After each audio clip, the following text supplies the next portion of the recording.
والصلاة والسلام عليك يا سيدي يا رسول الله وعلى آلك وأصحابك يا سيدي يا حبيب الله۔ حمد و صلاۃ السلام کے بعد جس عنوان پر اس مختصر سے وقت میں آپ کے سامنے گفتگو پیش ہوگی وہ عنوان ہے درود شریف کی فضیلت۔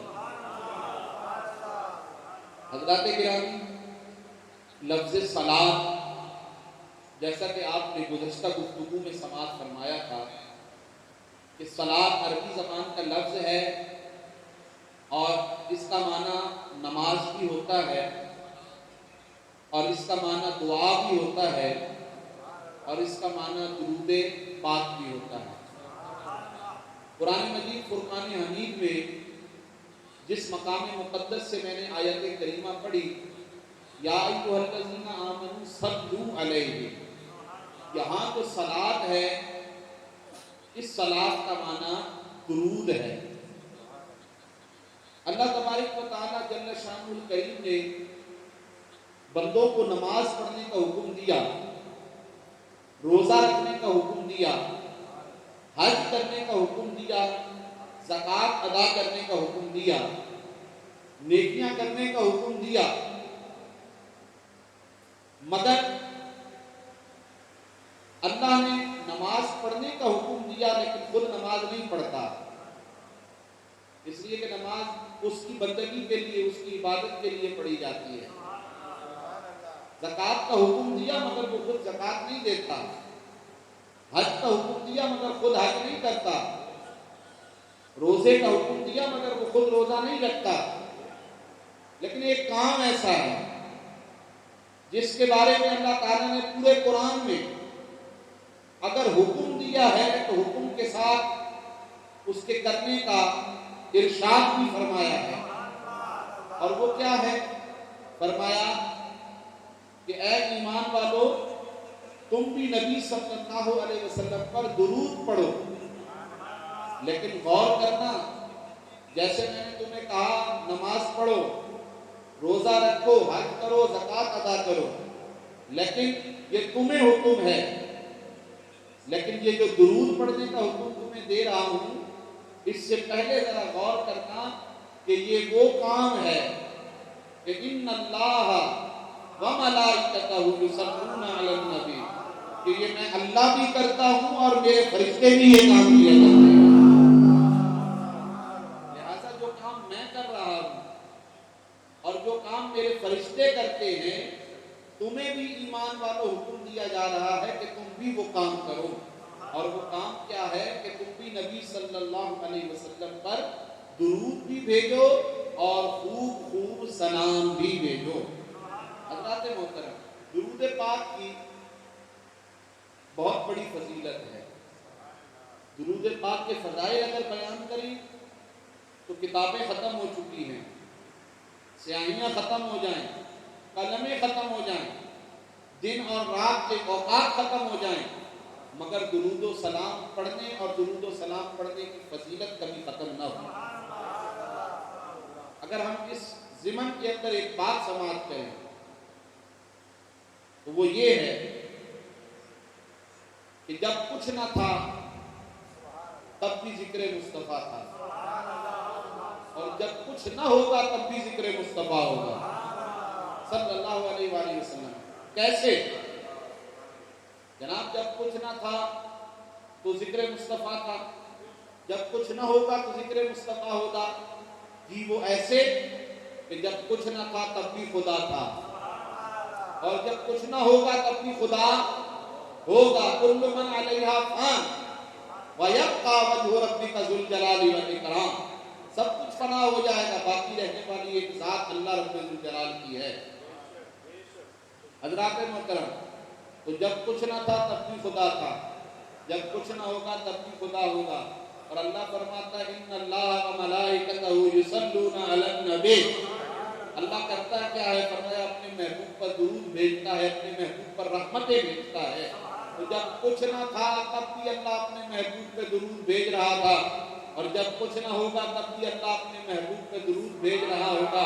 پتہ چلا جب کچھ نہ تھا تب بھی ذکر مصطفیٰ تھا، کرنے والا خود خدا تھا، اور جب کچھ نہ ہوگا تب بھی ذکر مصطفیٰ ہوگا، کرنے والا خود خدا ہوگا۔ اللہ اکبر، قربان جائیے حضرات ذی وقار۔ آگے بڑھیے تو احادیث کریمہ کی روشنی کے اندر درود پاک کی فضیلت سماعت کیجیے۔ حضرت انس رضی اللہ تعالی عنہ سے روایت ہے کہ رسول کریم صلی اللہ علیہ وسلم نے ارشاد فرمایا، جو شخص مجھ پر ایک مرتبہ درود بھیجے گا، من صلی صلاۃ واحدۃ صلی اللہ علیہ عشر صلوات، فرمایا جو شخص مجھ پر ایک مرتبہ درود پاک بھیجے گا، اللہ تعالیٰ اس پر 10 مرتبہ اپنی رحمت نازل فرمائے گا۔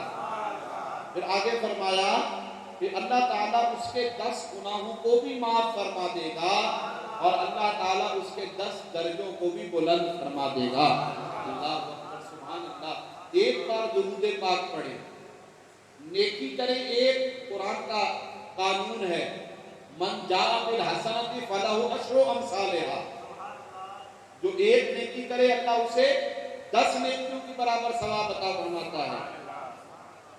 اور درود پاک وہ ہے، وہ نیکی ہے، وہ عبادت ہے، وہ ذکر ہے کہ اگر بندہ ایک مرتبہ پڑھے تو اللہ 10 مرتبہ رحمتیں بھی نازل فرمائے، 10 گناہوں کو بھی معاف فرما دے، اور 10 درجوں کو بھی بلند فرما دے۔ اللہ اکبر۔ اسی طریقے سے حضرت ابن مسعود رضی اللہ تعالیٰ عنہ نے روایت کی کہ حضور صلی اللہ علیہ وسلم نے ارشاد فرمایا، ان اولى الناس بی یوم القیامت اکثرهم علی صلاۃ، فرمایا مصطفیٰ جان رحمت صلی اللہ علیہ وسلم نے کہ بے شک قیامت کے دن لوگوں میں سے سب سے زیادہ میرے قریب وہ ہوگا جو تم میں سے سب سے زیادہ کثرت کے ساتھ مجھ پر درود پاک کا نذرانہ پیش کرتا ہوگا۔ اللہ اکبر، کتنا پیارا وظیفہ ہے کہ دنیا میں بھی قرب مصطفیٰ پانے کا وظیفہ ہے، اور یہ آخرت میں بھی قرب مصطفیٰ پانے کا وظیفہ ہے۔ آئیے ایک اور بڑی پیاری روایت، حضرت ابی کعب، حضرت ابی بن کعب رضی اللہ تعالیٰ عنہ، یہ بڑے پیارے صحابی ہیں،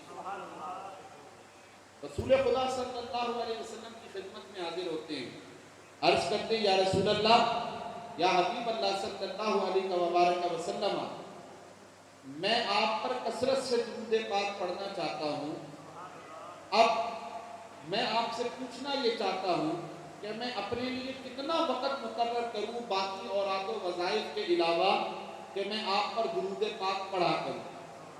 تو حضور صلی اللہ علیہ وسلم نے ارشاد فرمایا، اے میرے غلام جتنا تم چاہو۔ عرض کی یا رسول اللہ صلی اللہ علیہ وسلم، میں 1/4 حصہ آپ پر درود پاک پڑھا کروں گا۔ تو حضور صلی اللہ علیہ وسلم نے فرمایا بہتر ہے صلی اللہ علیہ وبارک وسلم، میں 2/3 وقت آپ پر درود پاک پڑھا کروں گا۔ تو حضور صلی اللہ علیہ وسلم نے فرمایا بہتر ہے، لیکن اگر جتنا تم چاہو تو اور زیادہ کر لو، اور تمہارے لیے بہتر ہے۔ صحابی رسول صلی اللہ علیہ وسلم نے عرض کی یا رسول اللہ صلی اللہ تعالیٰ علیہ وبارک وسلم، پھر تو میں سارے کا سارا وقت آپ پر درود پاک پڑھوں گا۔ تو حضور صلی اللہ علیہ وسلم نے فرمایا ایسا ہو تو وہ تمہارے سارے کاموں کے لیے کافی ہوگا، اور اللہ تمہارے گناہوں کو معاف فرما دے گا۔ اللہ اکبر، درود پاک پڑھنا چاہیے، کثرت کے ساتھ پڑھنا چاہیے۔ اسی کے ساتھ ساتھ بعض لوگ اس میں غفلتوں کا مظاہرہ کرتے ہیں کہ ان کے سامنے حضور ختمی مرتبت تاجدار ختم نبوت صلی اللہ علیہ وسلم کا ذکر خیر کیا جاتا ہے، ذکر پاک کیا جاتا ہے، اور وہ اسے سننے کے بعد بھی حضور صلی اللہ علیہ وسلم پر درود پاک کا نذرانہ نہیں بھیجتے اور غفلتوں کے اندر بیٹھتے ہیں، تو یہ ادب کے منافی بھی ہے۔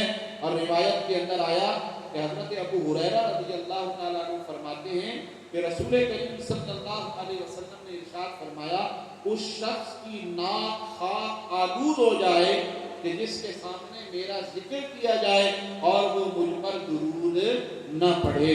اللہ اکبر۔ ایک مرتبہ محبت کے ساتھ درود پاک پڑھنے، اللہم صلی علی سیدنا و مولانا محمد وعلی آل سیدنا و مولانا محمد مبارک وسلم۔ اسی طریقے سے ایک اور روایت میں حضرت مولا علی شیر خدا کرم اللہ تعالی وجہ الکریم فرماتے ہیں کہ حضور صلی اللہ علیہ وسلم نے فرمایا اصل میں بخیل شخص وہ ہے کہ جس کے سامنے میرا ذکر کیا جائے اور وہ مجھ پر درود پاک نہ پڑھے۔ اللہ اکبر۔ اسی طریقے سے درود پاک کے حوالے سے حضرت فاروق اعظم عمر بن خطاب رضی اللہ تعالی عنہ روایت فرماتے ہیں کہ بے شک ان الدعاء موقوف بین السماء والارض، بے شک جو دعا ہوتی ہے وہ زمین اور آسمان کے درمیان معلق رہتی ہے، لٹکی رہتی ہے، رکی رہتی ہے۔ کب تک؟ جب تک کہ اس کے اول اور آخر مصطفیٰ جان رحمت صلی اللہ علیہ وسلم پر درود پاک نہ پڑھ لیا جائے۔ پتہ چلا دعا کے اول اور آخر درود پاک پڑھنا یہ دعا کی قبولیت کا طریقہ اور وظیفہ ہوا کرتا ہے۔ آگے بڑھیے، چند باتیں بھی سماعت کر لیجیے کہ درود پاک، ایک درود پاک پڑھنا ہے اور ایک درود و سلام پڑھنا ہے۔ بعض لوگ صرف درود تو پڑھتے ہیں اور مانتے ہیں، سلام سے انکار کرتے ہیں۔ تو ان لوگوں کے لیے قرآن کی اس آیت پر غور کرنا ضروری ہے۔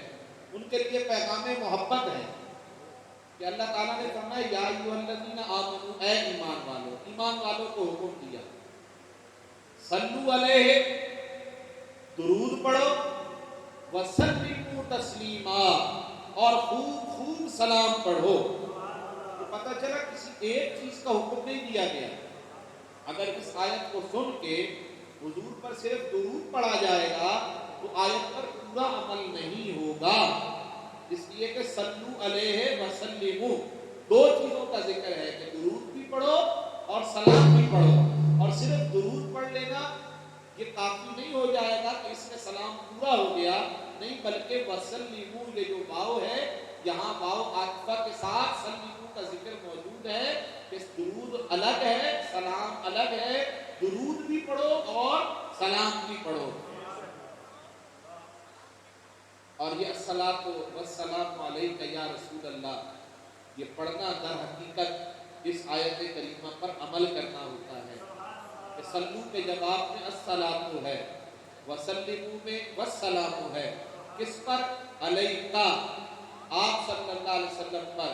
اور وہ کون ہے کا کی ضمیر سے مخاطب؟ یا رسول اللہ، اے اللہ کے رسول صلی اللہ علیہ وآلہ وبارک وسلم۔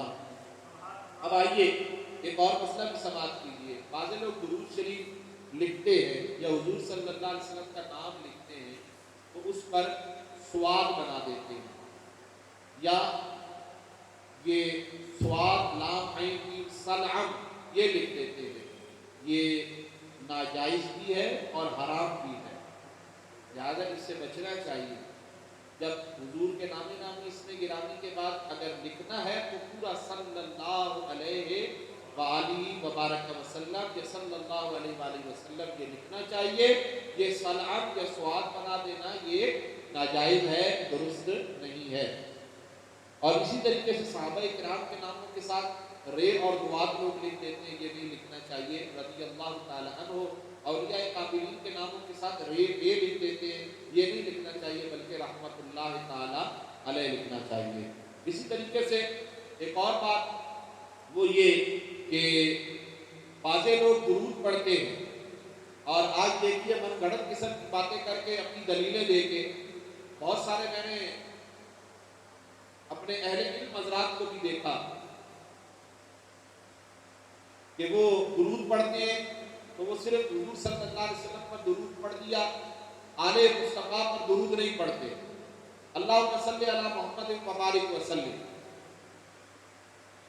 تو جناب حضور صلی اللہ علیہ وسلم کی اگر محبت ہے تو حضور صلی اللہ علیہ وسلم نے درود سکھلایا۔ ایک طرف کو جب درود ابراہیمی صحابہ کو سکھایا تو درود ابراہیمی میں بھی اللہم صلی علی محمد وعلی آل محمد،